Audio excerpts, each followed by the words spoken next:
All right, welcome back to Reflections, everyone, where we talk about all things Church of Christ with the Elijah Message, and it is wonderful to be back with you. So I want to spend some time with you talking about social justice. We've been talking about biblical values. Let's talk about a little bit specifically about social justice, particularly how it relates to the family. So we said that the nuclear family is the foundational social institution of a successful society. So I want to begin in the word of the Lord brought to mankind by an angel. Let's go to message 128.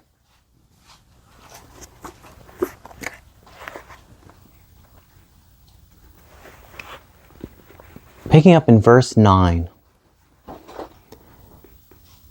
Now this is a vision that was given to the scribe Norman Lyles. Take my hand, and I will show you a vision. We were lifted immediately upward from my home, from the earth.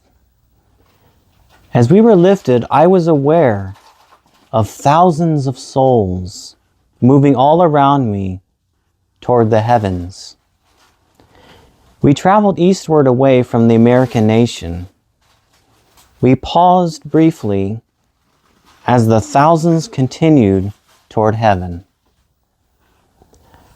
I asked the messenger, "Who are these that have passed us toward heaven?" The sadness within his eyes was deeper than I have ever witnessed anywhere. He said, "These are the souls of the unborn, ripped from their mother's womb." As he spoke, I witnessed an angel descending unto the earth with a large vial in his hands.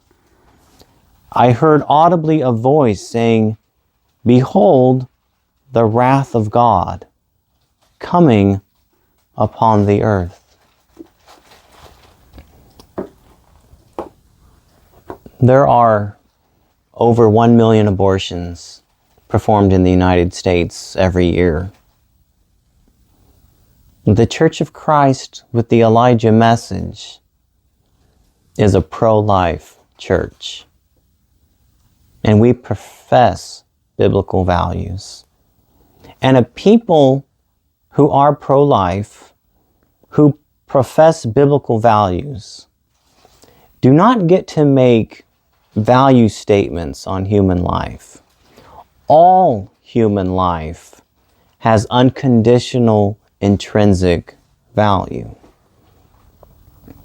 And if you look at pro-abortion arguments, and a lot of people don't like that term. They prefer to say pro-choice or reproductive rights, because it sounds better. It sounds better than be called a pro-abortionist. Because even when you ask somebody who is pro-choice, what are you choosing? Or reproductive rights, what are you choosing in the reproductive rights? They don't like to say abortion. They don't like to say, "I think it's okay to kill babies." But all of their arguments are value statements. And the question is, at what point in the human condition is there no value? So just a few that you might have heard of. A clump of cells has no value. No heartbeat, no value. No consciousness, no value. No pain reception, no value. A possible low quality of life, there's no value in that.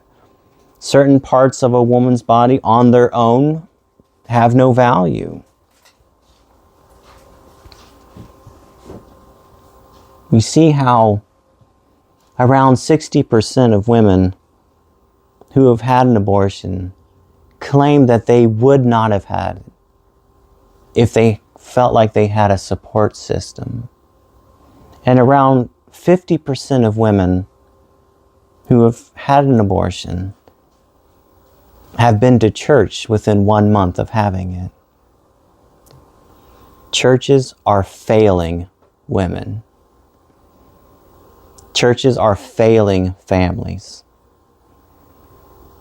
And men are failing women.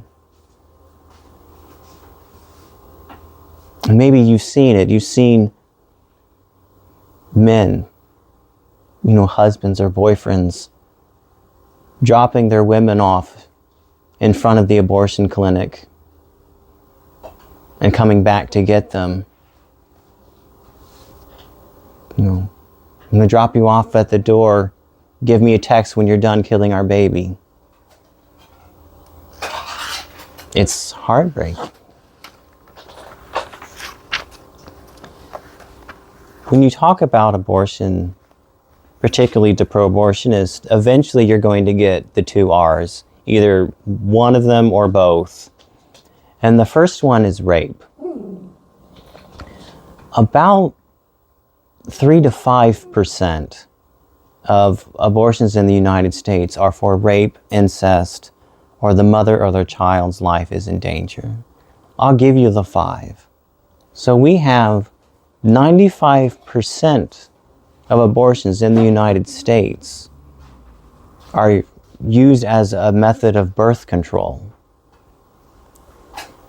And if you ask a pro-abortionist, okay, can we agree that the 95% is not okay? And when have you ever heard them say, okay, I agree? They don't. And that's a tragedy. And we're dealing with multiple tragedies in rape. First, we have the violation of the woman. And then we have the taking of an innocent human life. I believe it was the late Charlie Kirk who said that if you took 2 ultrasounds of a baby, one born of rape and one born not, and showed them to people, would they be able to tell which one was which? And the answer is no. Because the baby is innocent, totally, of the act. And you see how pro-abortionists won't agree that the 95% are wrong. And so what are they doing? They're taking a tragedy in a woman's life to justify killing babies, not for the reason of rape. They're using women. They're using victims to justify a means not for that reason.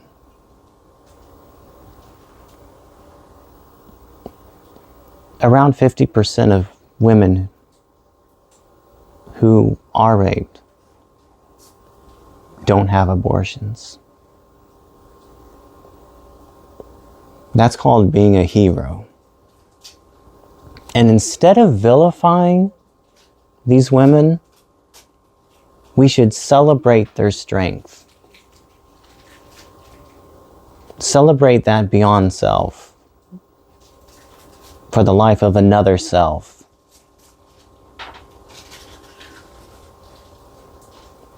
Because we know that at the moment of conception, at that one instance, another life is created that has never existed before and will never exist again. And I've asked people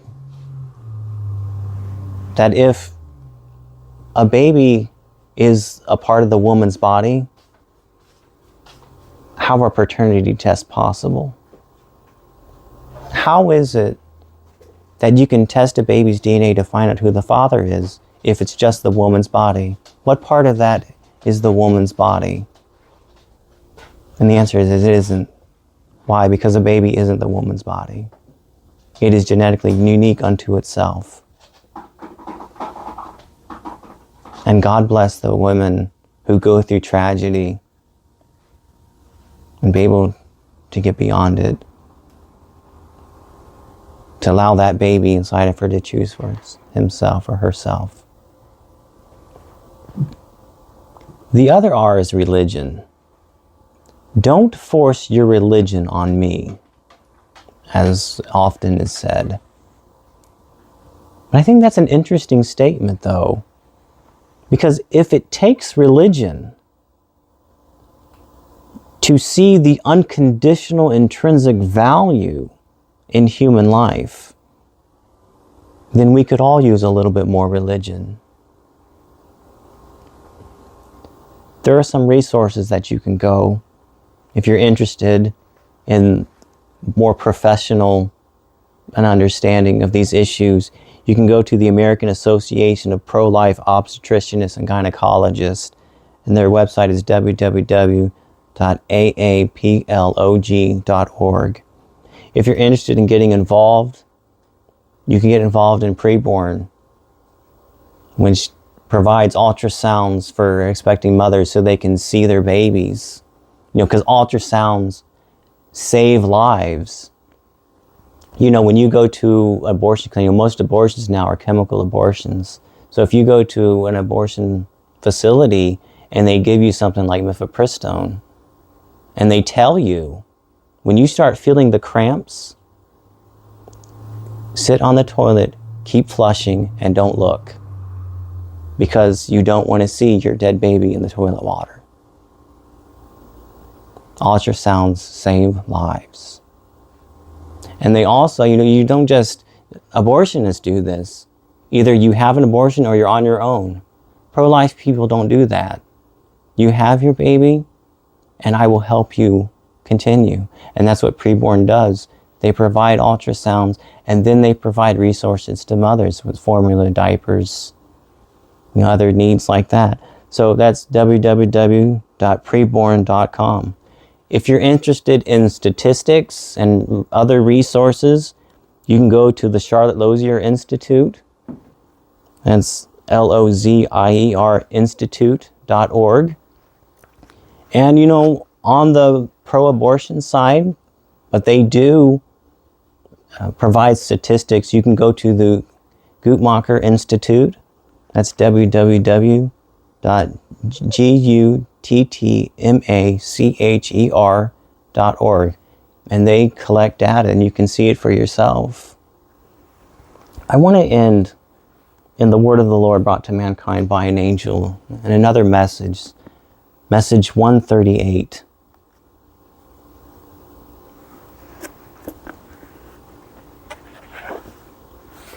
Verse 6.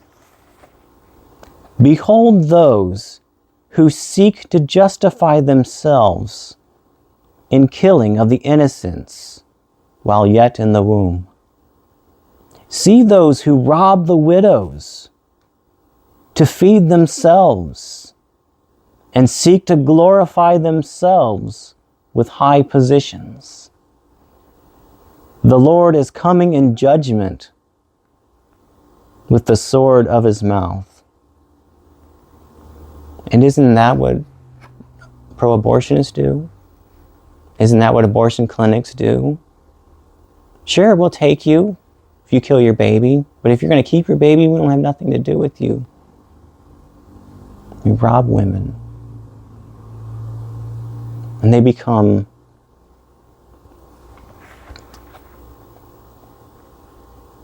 see those who rob the widows to feed themselves and to seek to glorify themselves with high positions.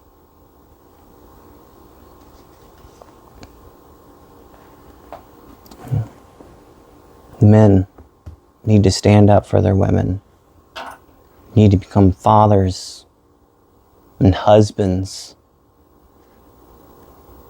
and not force women to kill their babies, and that is oftentimes the case. My brothers and sisters, I hope that you continue with this. Go into the resources, look this up. Take some time to educate yourself about this topic. It's a part of living the Christian life, not just working on yourself, but working on the society and culture that you come from. Until next time, my brothers and sisters, I invite you into the Elijah Message House.